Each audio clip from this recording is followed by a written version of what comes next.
Hey there. Hope everyone's well. Wanted to share. So I reread a book recently, and in addition to writing blog posts, I've decided to put together some videos with some of the things um, I'm an avid reader, listen to a lot of podcasts, a lot of audiobooks, but read a lot of physical books. And this specific book, written by Kevin Kruse, Kruse, is the 15 secrets successful people know about time management. And there were some really interesting things. I want to share some of my own tidbits to it. So I'll run through these 15 and add and weave a few elements here and there. But to just kind of kick it off, Eleanor Roosevelt was credited for saying, "Yesterday is history, tomorrow is a mystery, today is a gift. That's why it's called the present."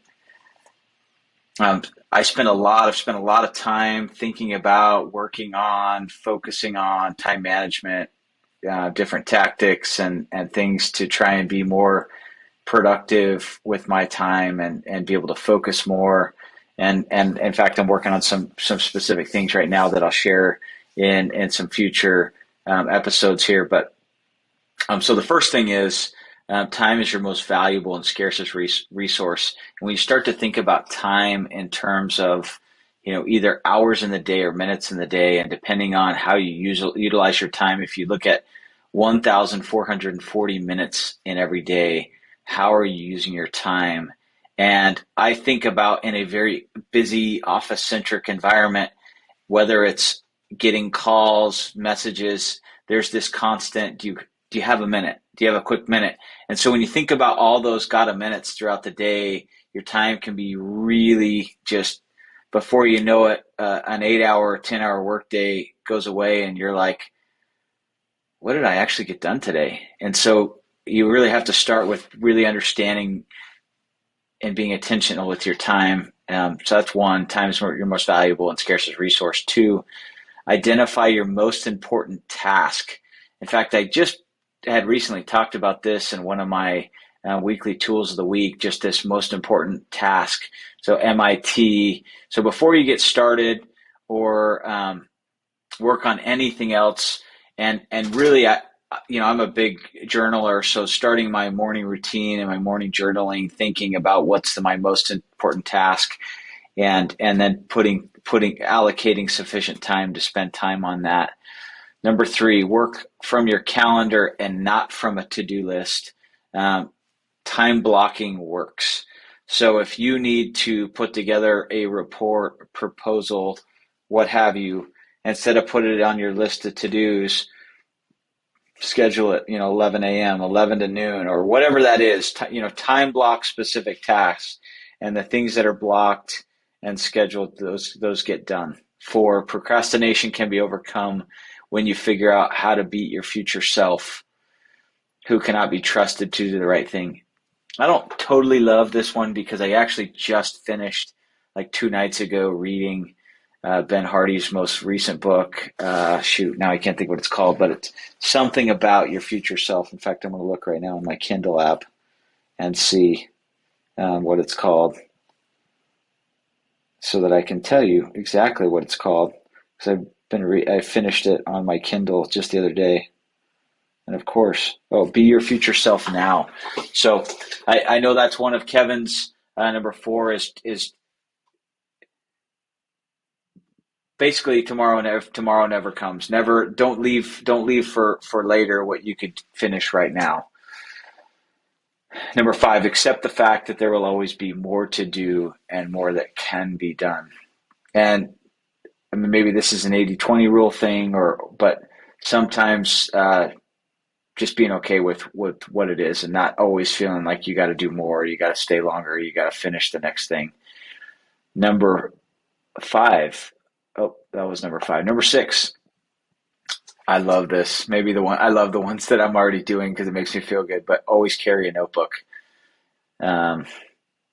Whatever that might look like. Admittedly, I probably shouldn't be, but I'm trying this. This is Cal Newport's latest, the time block planner. I tried this a few weeks ago. Maybe I should do a separate post video. I've tried this word journal, and then for those of you that are around me, I've been rocking the Remarkable for quite some time now. I mean, at the end of the day, the point here is carry a notebook, write things down. Number 7, email is a great way for other people to put their priorities into your life. Control your inbox. I'm not going to get too deep into that, but email there's a lot of noise in email, and so don't let others delegate their things to you. Take control of your email, and there's a lot of wisdom and power and time management in getting to inbox zero, which I won't get into that right now. Schedule and attend meetings as a last resort when other forms of communication won't work. I'm a huge fan of asynchronous communication, so I think a lot of people are just conditioned to let's have a meeting, and a lot of times asynchronously what is expected, what is needed, and then when it needs to be done, those types of things can be done asynchronously, so emails can be avoided. Number 9, say no to everything that doesn't support your immediate goals. I love that as I kind of reference back to Ben Hardy's Your Future Self, and having just gone through this exercise of the most important things in your life, your priorities, your roles, the people that matter most. When you start to think about the most important goals, and maybe this is if you're an EOS or gazelles, you're talking about rocks. If these things, say no to things that do not support your immediate goals or your rocks. Number 10, 80% of outcomes are generated by 20% of activities. 80-20 rule. I think I misplaced or referenced the 80-20 rule in the back or in a previous tip, but there really are only so many hours in the day, and I made a note here. Would an 80-20 mentality get us closer to our goals, priorities, and accomplishing the things we have always wanted? And I think actually that's the case. One of my kids I was actually just having this conversation the other night.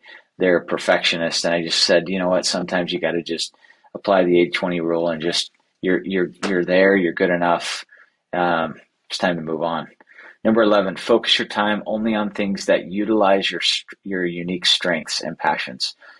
In Strategic Coach, Dan Sullivan calls that unique ability. And actually in my tool of the week, I just barely shared the Delegate and Elevate. That is a tool from EOS. And there are so many things that can be outsourced or delegated that are not in your specific unique ability. And really, I look at it as things you really feel you enjoy, you can get into a flow state doing. Number 12, batch your work with reoccurring themes for different days of the week. This is also a Strategic Coach methodology or tool. The Coach time management system provides for free days, focus days, and buffer days, and just kind of blocking activities based on focus days and buffer days, and then obviously your free days, and not just mishmashing all 3 of these days. For me specifically, I mean, I've been doing this for as long as I can remember, 5, 6, 7 years. Mondays are my high administrative day. It's very much that's all my meetings are stacked administratively on Mondays, and I try and tackle a lot of things so that I can have buffer for other times. Let's see. Number 13, if a task can be completed in less than 5 minutes, do it immediately. I think 5 minutes for me, 5 minutes is more like 2 minutes personally, but that was what Kevin Kruse had said is 5 minutes. This is kind of a getting things done sort of philosophy. If you touch it once, put it into motion.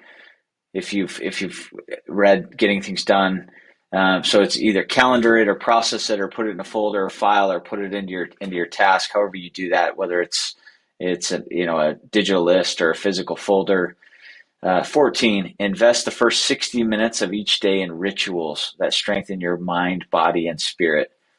I could not be any more of a proponent of a morning routine and figuring out what that is. How do you sharpen your mind, your body, your spirit?